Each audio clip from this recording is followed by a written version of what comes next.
All right. Good evening, guys. Hello, everyone, and a warm welcome to all at MES Red Devils NCR. This is Delvin, and welcome all to another episode of Two Cents with Delvin, where I speak about everything Manchester United. Today's topic is one of the most trending topics in our fan base, and it is a topic which generates a considerable amount of buzz, interest, and sets a lot of gossip around in various circles whenever it comes to this particular topic. And that topic is none other than the Mason Greenwood topic. Now, as we all know, that Mason Greenwood has been a very popular man for all the reasons in the past 14 to 15 months. Uh, since last January, when he was arrested on suspicions of rape, assault, and accused of causing bodily harm, he's officially been acquitted of all charges, as in all charges this time, as of now, have been dropped against him.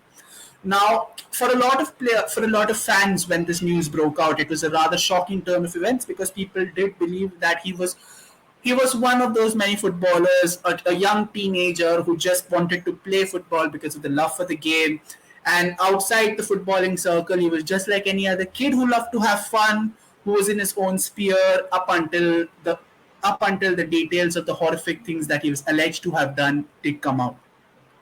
But if in a recent breaking story, it has been noted that Mason Greenwood's profile or Mason Greenwood's layer as an individual, as a football player, are much more deeper than what they were initially portrayed to be. So let's talk about Mason Greenwood, the player. Now, there have always been cases that a footballer is often being classified into two categories. One is a footballer who's made, and one is a footballer who's born.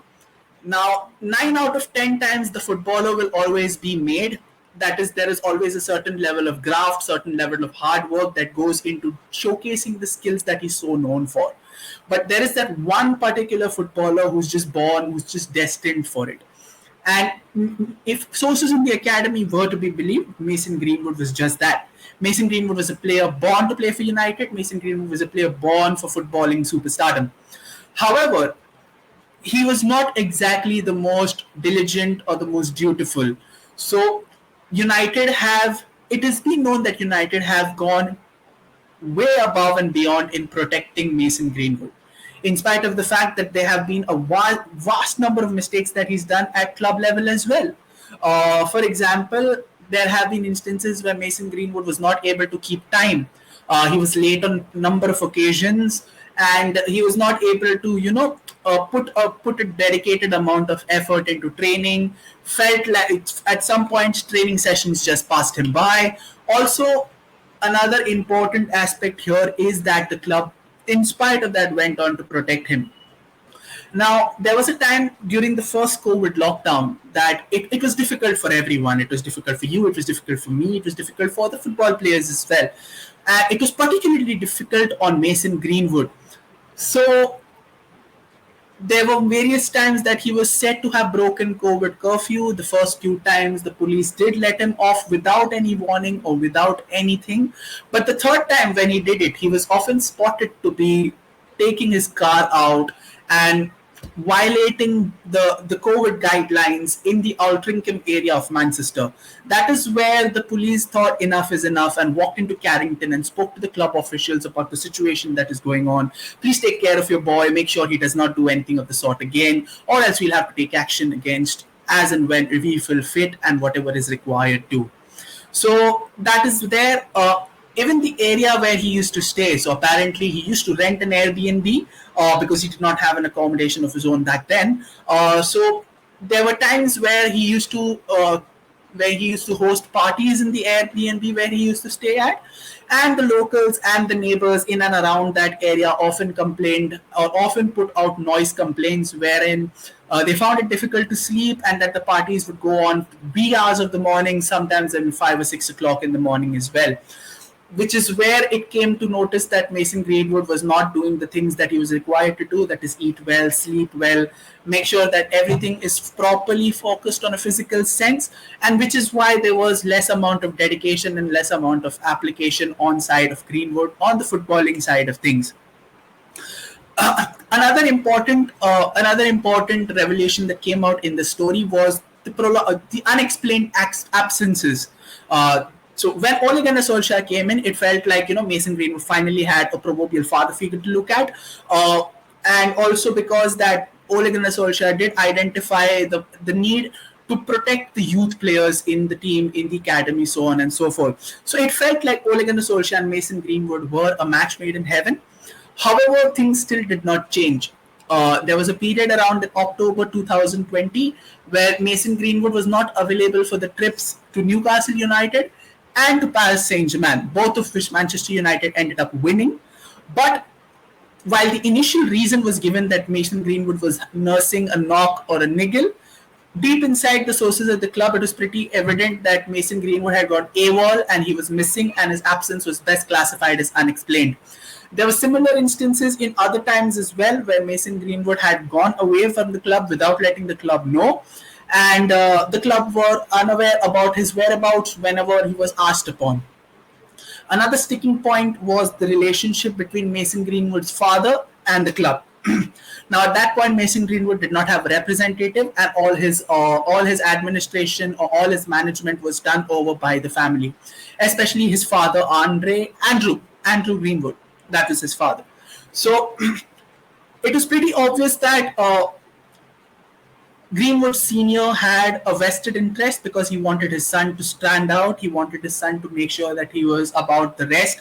And there were many times where Mason Greenwood's father went on to become the de facto manager, as in shouting, yelling for his son to play accordingly, so on and so forth. Now, it is justifiable when it is a proper street game, but these are professional outlooks, these are professional environments where you have to be mindful of the surroundings that you are in. And these instances became far too consistent for the club's liking, so the club had to summon Greenwood's father to have a conversation with him and put into perspective the things that had to be done. It's like, hey, listen, we cannot let this happen. Your son is part of a club environment. There is a particular protocol or a routine that has to be followed. So it's better that you manage to be out of this as much as possible. Fair enough. Greenwood's father did agree, and his vocality in these games reduced game by game. Then it came to the fact that when Greenwood was selected for England, there were many times that Greenwood has been in the wrong reasons as far as media is concerned, and especially English media, who always love a particular beating down of a particular player. They've done it over the past years, and in Mason Greenwood, they found just about the right player to tarnish reputations.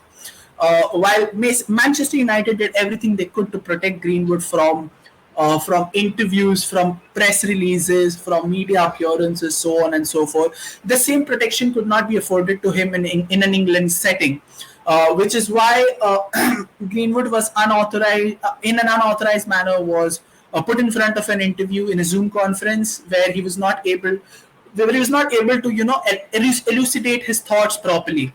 So people in and around Manchester always believed that Mason Greenwood is a player who's not very well versed in speaking in a public setting, and that was very, very reflective in the way he spoke during that particular press conference. But things only went downhill from there.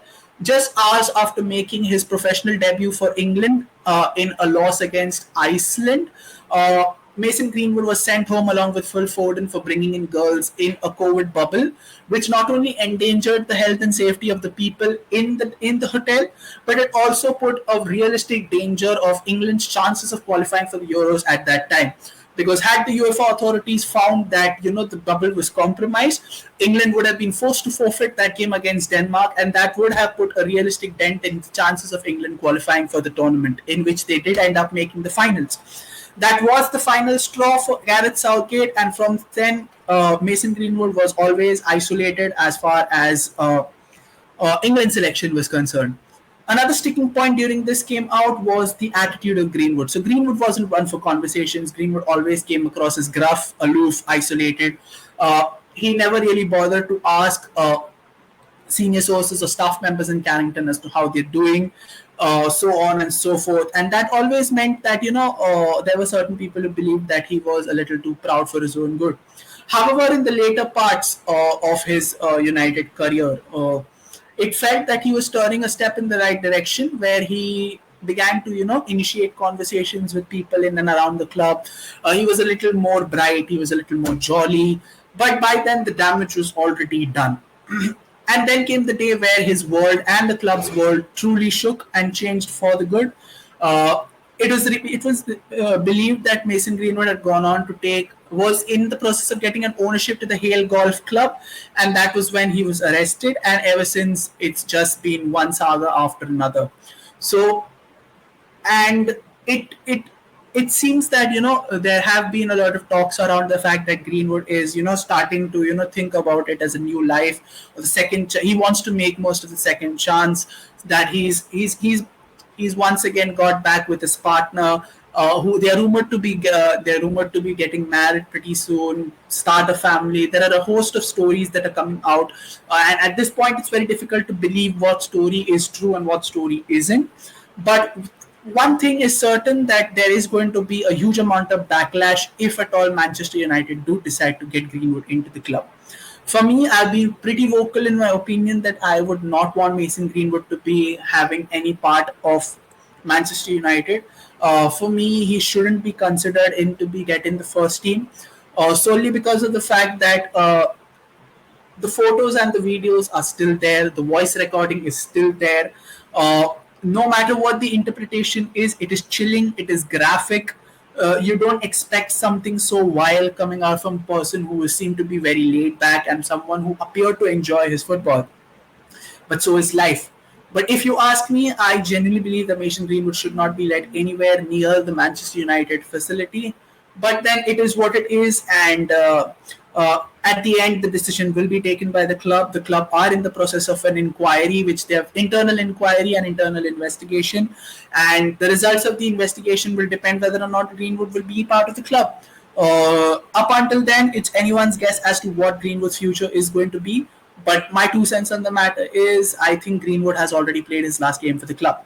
And it should be the case. He shouldn't be let anywhere near United, or he shouldn't be allowed to wear that red jersey, that famous jersey, which so many legends of the past have gone ahead and represented it with pride, with class, and with finesse. With that being said, once again, thank you so much to all of you for tuning into this episode of Delvin's 2 cents. We are very, very close to 2,000 followers, guys. Thank you so much for your support. Thank you so much for constantly tuning into these episodes, our live streams, so our FPL videos as well. We expect you to give us the same amount of support. We want to grow with you, and we are very close to 2,000 followers. So please smash that like button for this video and all our previous videos as well. Please click on that subscribe button. And also, please click on that bell icon so that you're notified for every video that we put out. We are very active on this space, and we want you to join our streams in large numbers from here on. We are also very active on our social media. We are active on Instagram. We are active on Twitter. The username is down here.